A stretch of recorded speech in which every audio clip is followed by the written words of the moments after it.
Hello viewers, আজকের যে বিষয়টা নিয়ে আমি আলোচনা করব সেটা হচ্ছে এমএলএমে বেশিরভাগ মানুষ ফেল করে কেন। সো একই কোম্পানি, একই প্রোডাক্ট, একই প্ল্যান এবং একই ট্রেনিং, তবুও একজন লিডার মাসে লাখ টাকা ইনকাম করছে আর একজন 6 মাস পর বিজনেস ছেড়ে দিচ্ছে। কেন এরকম হয়? সমস্যা এমএলএমে নয়, সমস্যা হলো বেশিরভাগ মানুষ এমএলএমে আসে এমপ্লয়ি মাইন্ডসেট নিয়ে, কিন্তু সাকসেস পেতে হলে তোমাকে এন্টারপ্রেনার মাইন্ডসেট নিয়ে কাজ করতে হবে।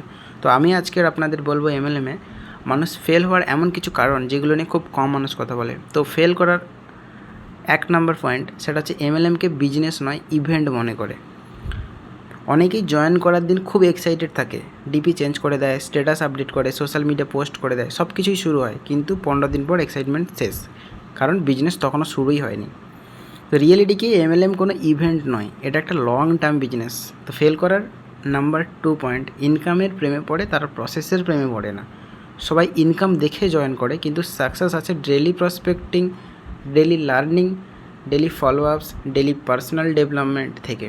তো যারা প্রসেসকে ভালোবাসে তারা ইনকাম পায়। ফেল করার 3 নম্বর পয়েন্ট হচ্ছে নিজের ড্রিম যথেষ্ট বড় নয়। যখন কেউ জিজ্ঞেস করে যে এমএলএম করছেন, উত্তর আছে হ্যাঁ, তো এক্সট্রা ইনকাম করব তাই। তো এক্সট্রা ইনকামের জন্য কেউ 2 বছর লড়াই করে না, কিন্তু ফ্যামিলি ফ্রিডম, ফাইন্যান্সিয়াল ফ্রিডম বা নিজের স্বপ্ন পূরণের জন্য মানুষ কিন্তু অনেক কিছু করতে পারে। তো ড্রিম যত বড় হবে, কমিটমেন্ট তত বড় হবে। ফেল করার 4 নম্বর পয়েন্ট হচ্ছে তারা রিজেকশানকে পার্সোনালভাবে নেয়। কেউ জয়েন করলে ভাবে হয়তো আমি পারবো না, আসলে মানুষ বিজনেসকে রিজেক্ট করে, আপনাকে নয়। বিশ্বের বড় বড় সেলস পার্সনদেরও হাজারবার নো শুনতে হয়েছে। তো এমএলএমে নো মানে ফেলুয়ার নয়, নো মানে হচ্ছে নেক্সট অপরচুনিটি। তো ফেল করার 5 নম্বর পয়েন্ট, তারা কম্পারিজন ট্র্যাপে পড়ে যায়। সোশ্যাল মিডিয়া খুললেই দেখে কেউ কার পাচ্ছে, কেউ ফরেন ট্রিপ পাচ্ছে, কেউ স্টেজ রেকগনিশন পাচ্ছে, তারপর ভাবে আমি তো কিছুই করতে পারিনি। কিন্তু তারা অন্যের চ্যাপ্টার 10-এর সাথে নিজের চ্যাপ্টার 1কে কম্পেয়ার করে।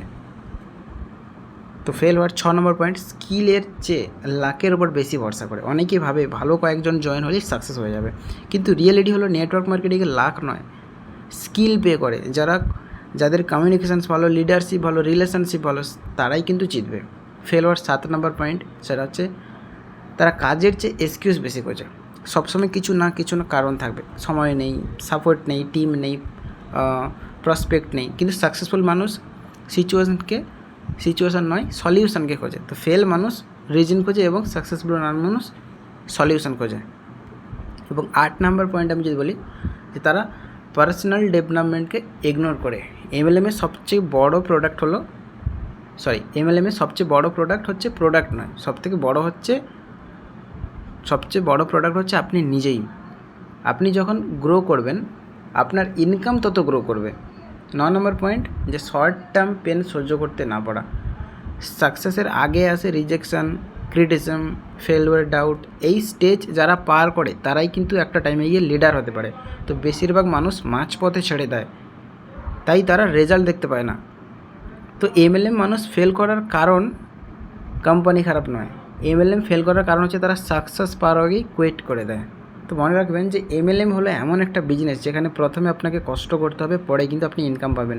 আর জব হলো এমন একটা সিস্টেম যেখানে প্রথমে ইনকাম আসে, পরে সারা জীবন কষ্ট করতে হয়। তো আপনি কোনটা বেছে নেবেন সেটা আপনার সিদ্ধান্ত। তো ভিডিওটি ভালো লাগলে লাইক, শেয়ার এবং সাবস্ক্রাইব করতে ভুলবেন না। দেখা হচ্ছে আগের ভিডিওতে।